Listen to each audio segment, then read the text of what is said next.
2024 की सबसे ज्यादा विवादित और बोल्ड कोरियन ड्रामा हायरार्की की कहानी यहीं से शुरू होती है और सच कहूँ तो पहले ही सीन में दिमाग हिल जाता है। कहानी खुलती है एक खौफनाक हादसे से, जहाँ एक छात्र जो कोरिया के सबसे महंगे प्राइवेट हाई स्कूल की गंदी सच्चाइयाँ बाहर लाना चाहता था, उसे सरेआम सड़क पर कार से कुचलकर मार दिया जाता है। और यहीं से साफ हो जाता है कि ये कोई आम स्कूल नहीं है। यहाँ पढ़ने वाले बच्चे या तो रोल्स रॉयस में आते हैं या फेरारी और लैम्बोर्गिनी में। हर क्लास में 20 से ज्यादा स्टूडेंट होते ही नहीं और कुछ सब्जेक्ट तो ऐसे हैं जहाँ एक विदेशी टीचर सिर्फ एक ही स्टूडेंट को पढ़ाता है। इंटरेस्ट क्लास की एक क्लास की फीस पूरे 4 करोड़ वॉन है, यानी ये स्कूल सीधा सीधा अमीरों से पैसा निचोड़ने की मशीन है। हाँ, दिखावे के लिए कुछ गरीब लेकिन टॉपर बच्चों को भी एडमिशन दिया जाता है और जो लड़का मारा गया था वो भी एक आम परिवार से था। उसकी मौत के बाद उसकी सीट खाली होती है और तभी स्कूल में एंट्री होती है जियांगू नाम के नए छात्र की। पहला दिन और पहला ही झटका तब लगता है जब ओपनिंग सेरेमनी में जियांगू नोटिस करता है कि कुछ स्टूडेंट्स गहरे लाल रंग की टाई पहने हुए हैं और कुछ डार्क ब्लू। पूछने पर पता चलता है कि लाल टाई वाले एलीट, पावरफुल और अमीर हैं, जबकि नीली टाई वाले आम, गरीब और बेकार समझे जाते हैं।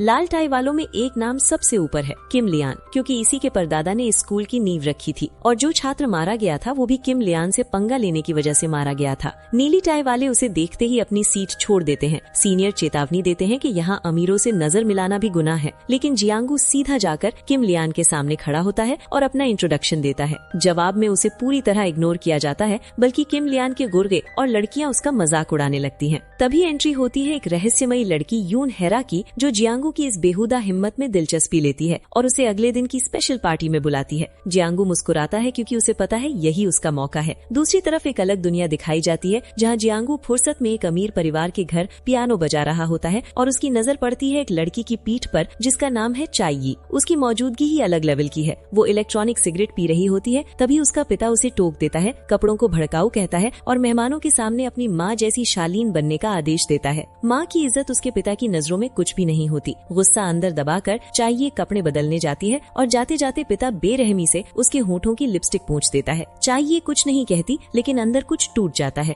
बाद में वो बाहर दीवार से टिककर ई सिगरेट पी रही होती है, जहाँ पहले से खड़ा होता है जियांगू। वो इत्तेफाक का नाटक करता है और खुद को प्रोड्यूसर बताता है। चाइयी उसे इग्नोर करती है तो जियांगू जाते जाते अपनी टाई उतार कर देता है कि इससे लिपस्टिक पोंछ लेना। चाइयी उल्टा कहती है शर्ट उतारो। जियांगू हैरान होता है, फिर भी शर्ट दे देता है और चाइयी बिना कुछ बोले शर्ट लेकर चली जाती है। वो रेस ट्रैक पहुँचती है, जहाँ उसकी दोस्त हेरा इंतजार कर रही होती है, जो अभी अभी अमेरिका से लौटी है। चाइयी कहती है किम लियान को बुलाओ। किम आता है, खामोशी छा जाती है और फिर चाइयी बोलती है रेस लगाते हैं, हारने वाला जीतने वाले की एक ख्वाहिश पूरी करेगा। वो लाल फेरारी चुनती है और किम पीली लैम्बोर्गिनी। रेस शुरू होती है और आखिरी मोड़ पर चाइयी रफ्तार कम करने की बजाय और तेज कर देती है और जीत जाती है। किम उसकी इच्छा पूछता है और वो इतनी खतरनाक होती है कि किम सन्न रह जाता है। वो क्यों पूछता है, लेकिन चाइयी एक शब्द नहीं बोलती। अगली रात हेरा ड्राइवर भेजकर जियांगू को पार्टी में बुलाती है। बाहर से स्वागत और अंदर से अपमान की पूरी तैयारी होती है। उसके ड्रिंक में पहले से नशा मिला होता है। पीते ही जियांगू उल्टियां करने लगता है और सब हंसते हैं क्योंकि यही मकसद था। वॉशरूम में ठंडा पानी चेहरे पर डालकर वो संभलता है और शुरू होता है ट्रूथ एंड डेयर। उधर किम लियान फूलों से सजा कमरा दिखाकर चाइयी को रोकने की कोशिश करता है, लेकिन वो साफ कह देती है हमारा ब्रेकअप है और वजह मर भी जाऊं तो नहीं बताऊंगी।